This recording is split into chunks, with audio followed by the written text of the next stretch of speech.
Into the lion's den, Vanya paced around in her tent. It was driving her insane. Take a seat, Vanya. You will dig a hole in the ground if you keep walking from side to side.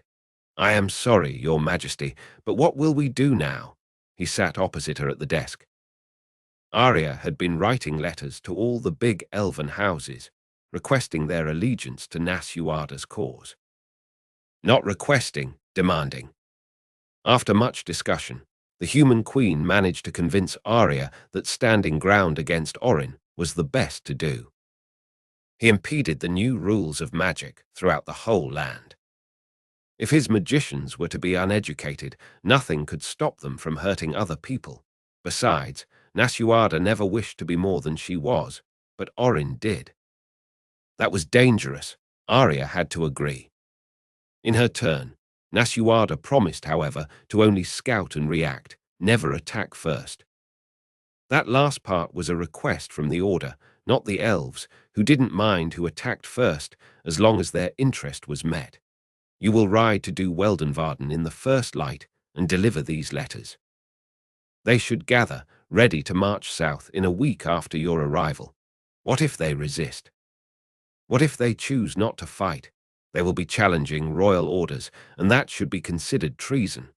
Arya paused and eyed Vanya, who seemed distressed. She knew he was afraid to deliver that message, for he would certainly face some resistance. Make sure they understand that last part, will you, Vanya? She saw him swallow and nod slightly. Vanya had questioned her earlier about Lord Falael and his upcoming trial. Arya dismissed his concerns, saying that it was not a pressing matter at that moment. In fact, she expected that Deathada would conduct the rest of the investigations while she was gone, just as he had done in her presence. Trusting he would, she believed there was more to that story than a single elf planning her assassination. The trial would have to wait until he had gathered more details on the story. And how about Deucen? Arya had heard that he was comfortably confined at his home, having the company of his sister. Alanna was a good young elf, and Arya liked her very much. She could finally be a good influence on him.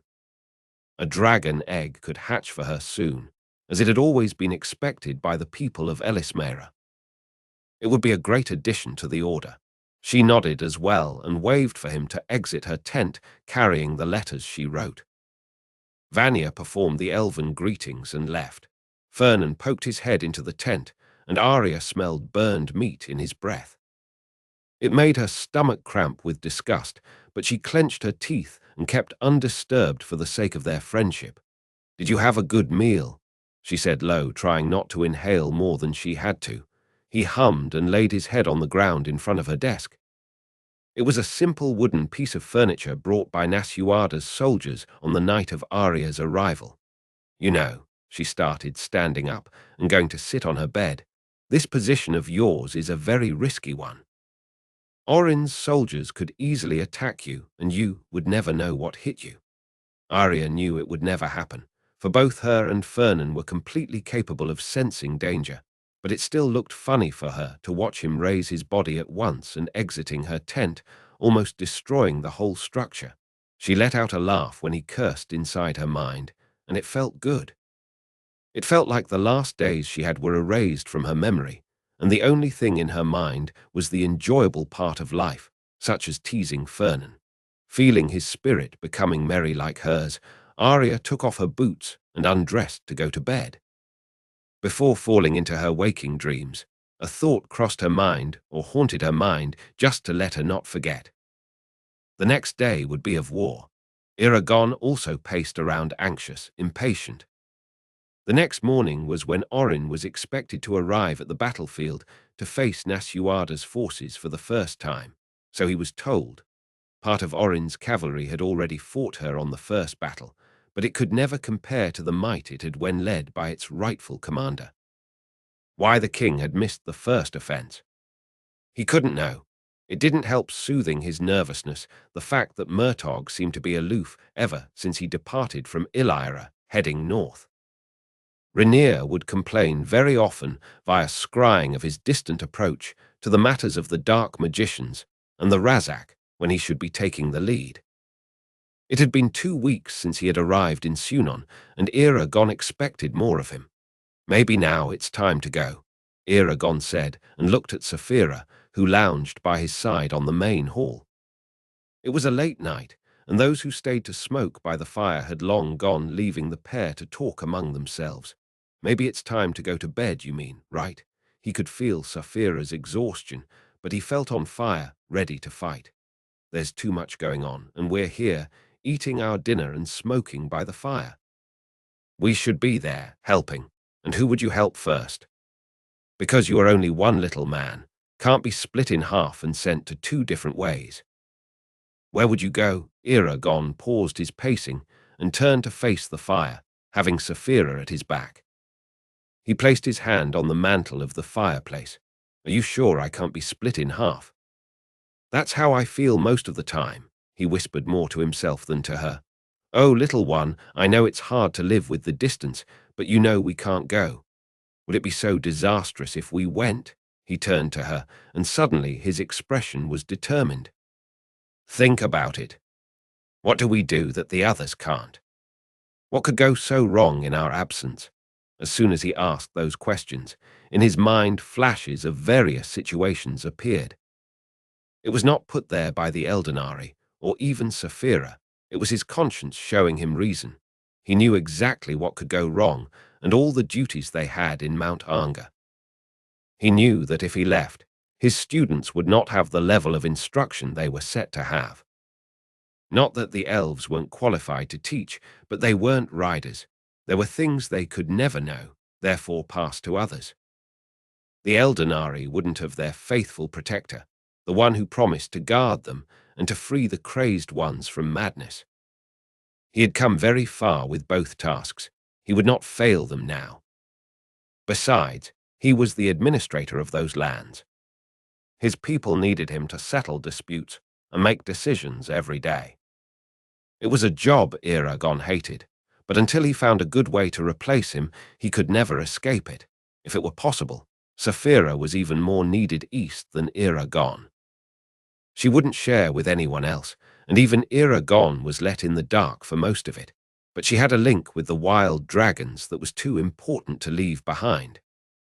It was like she was the bridge between 2 worlds. Breaking it would be disastrous, using the word he had just said. Eragon took a deep breath and his shoulders dropped. You don't need me to answer, do you? Saphira said with compassion. He shook his head. Let us go to bed. It's late, and we need to be ready to assist Arya and Fernan tomorrow if they ask for us, even if it's in the distance. Wise words, little one, wise words. He let the matter rest, but just as he passed her to go up the mountain, she turned to him with amused eyes. You didn't answer me. Where would you go if you could leave? Eragon smiled sadly. Where duty calls louder. You know I would go north. Arya adjusted her hair that was held back by a leather strap. She squinted to see under the strong sunlight. It will start soon, she said. I'm ready. Arya looked at the woman beside her and raised a brow. You don't have to fight, Elva. She shrugged and said, I know. I'm not doing this because I have to, but because I want to. Arya glanced toward Fernan. I wonder what she is up to. Her goal is to gain Eragon's trust, of course. You know well that he scolded her for not helping you in the battle against the magicians. Arya pursed her lips. She did help me. Eragon is overreacting, as always.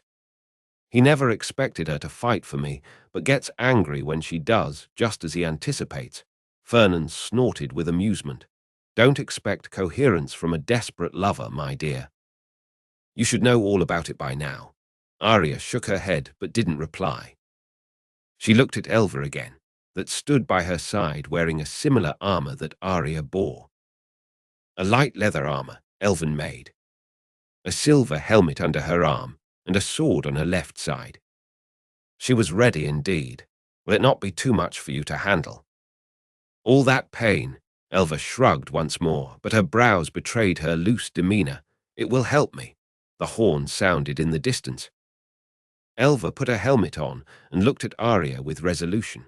After you, your majesty.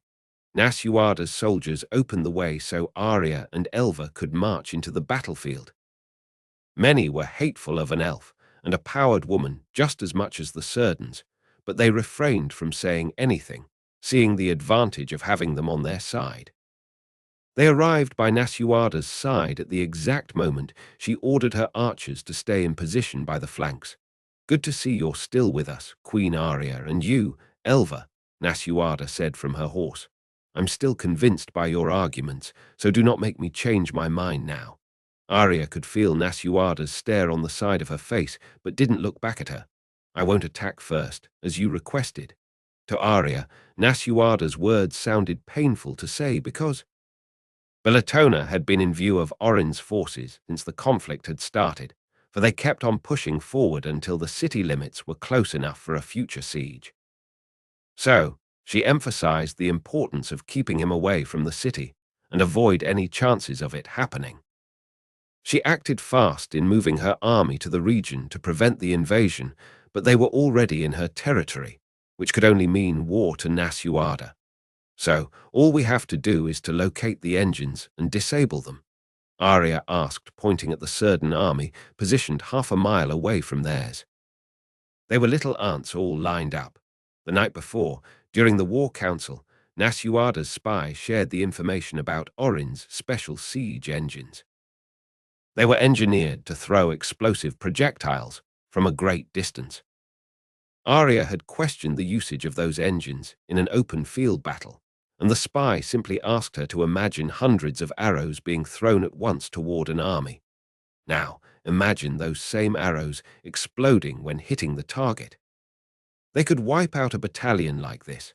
He snapped his fingers, and a cruel expression crossed his face as he was enjoying that new piece of artillery too much. "Is it magical?" Arya asked. "No, I don't know what it is, but it's not magical, I'm sure of it." "How would you know?" "I'm not the most talented magician, but I know how to craft a simple detection spell, Your Majesty." So Nasuada had been keeping her magicians very close to her after all. Fernan commented, "Find those engines and destroy them. If you can collect one of the projectiles, please do. But don't expose yourself by using magic. They will be hunting you at Orin's orders, so don't expect them to play fair. His magicians are even less educated than ours, and I'm sure he would not be afraid to use them." Arya nodded and silently put wards on herself, Elva and Nasuada. The queen bid the two farewell and rode through the ranks of her army shouting incentives. The soldiers clanged their swords against their shields and yelled back at her. When Arya looked back to watch her go away, all she could see were the men rushing past her toward the enemy. Arya had promised Murtog to keep Nasuada safe, so she would. "Fernan, do you see her?" "Yes, my dear. She is coming my way." He was flying very high over Bellatona. "A simple man could mistake him for an eagle." "Good. Take her to the city and keep watchful of her." "I will. And you be careful. I don't want to get my claws dirty to get you out of trouble." Arya laughed to herself. Before closing her mind to him, she teased, "I spoiled you too much." There were three types of Surdan soldiers fighting that battle. The first were the ones who ran when facing the exotic pair composed by Arya and Elva. They were afraid of what they did not know. Understandable. The second were the ones who ran toward them, trying to fight the unknown out of hate. Also understandable, but so revealing of human nature that Arya couldn't stop from grinning under her helm to the sight of those men full of stupidity. And third, the most understandable of them all, were the ones who didn't even see when Arya approached them or when Elva attacked their biggest weakness. They were just pawns in a bigger game, as the majority of the population was. Pawns serving the interests of bigger men and women.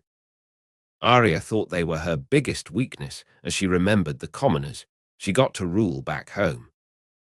Oblivious and so defenseless, Tamerlane cut through those people's bodies as they were soft butter. In swift movements, Arya let fallen men behind and kept advancing. By her side, Elva pierced through armors where she knew would hurt more and cause severe damage or quick deaths. Her gift was a curse to her enemies. The strategy was to fight among Nasuada's men until the first projectiles were thrown, so they would know where to find the engines. A few lives would be sacrificed, but the objective would be met with ease. So they made their way through the battle without any other concerns but to stay alive and grant the victory to the kingdom. Arya was quick and flexible, so she went ahead while Elva followed with more caution. They had never fought together before, and that was Elva's first battle, yet they created their synchrony very fast. The first encounter they had was with a group of lancers. Arya sped toward them as they ran to her and cut their weapons faster than they could see it. After her, Elva followed, going from one to the other, stabbing their kneecaps, throats, or eyes. When she was done, blood dripped from her armor, and a heavy breath could be heard exiting her airways. She bent forward for a second, but recomposed quickly.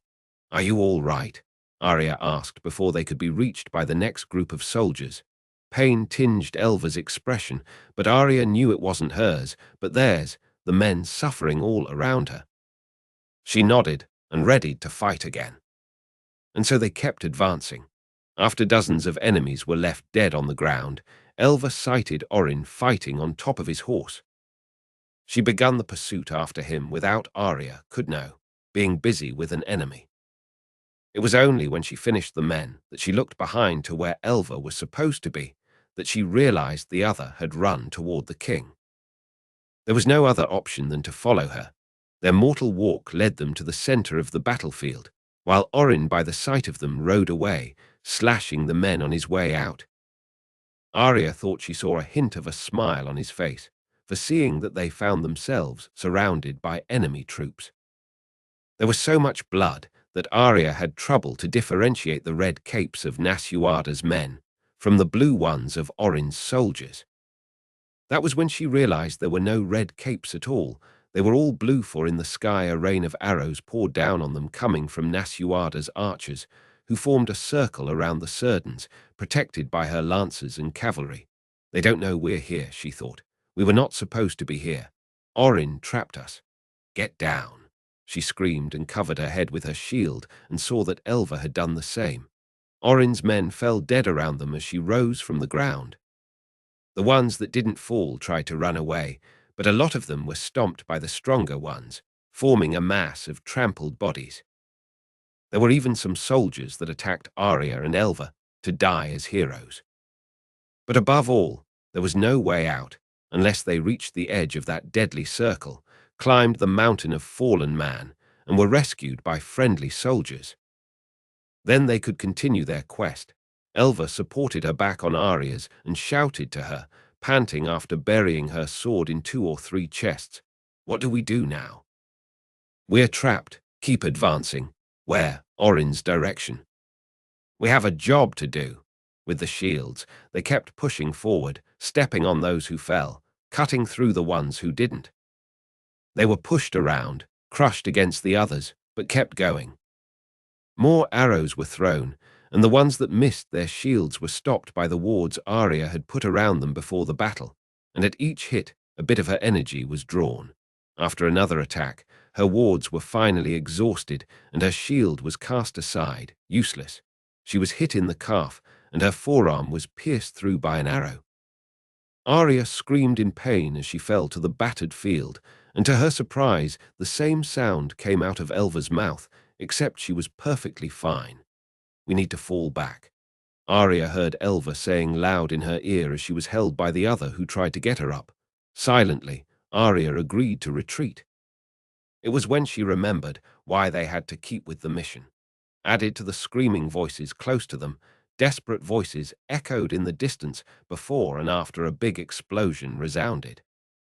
That sound was too familiar, and the images of horrified villagers running through the streets of Carverhall mixed with kingdom soldiers being blown up by exploding projectiles. The Surdans started to find a way out through Nasuada's panicking battalions that ran away toward Billatona. Arya decided to follow the enemies. They had to stop those engines. Elva supported her way, until they reached a clear space where she helped Arya remove the arrows from her forearm and leg. Arya concentrated on Tamaline's gem to retrieve all the energy necessary for a healing spell and said, "Ways Heil." Another projectile was thrown, and the kingdom's soldiers kept retrieving. The Surdans cheered each time an explosion went off. They could see the engines now, but it was so far away and behind a big wall of enemy soldiers that Arya thought it was not worth going after it. "Let us retreat, for if we go, we will not make it back alive," Arya said, standing up. They rejoined the rest of Nasuada's men on the run to Bellatona with the victorious voices of the Surdans as background noise. The city walls seemed so near, yet so far that when she reached the gates, the relief was not only bigger than the shame of not completing her task. It was only when Fernan came flying above their heads that she allowed to relax and let be carried away in his claw. To be only a rider had never seemed so appealing to her.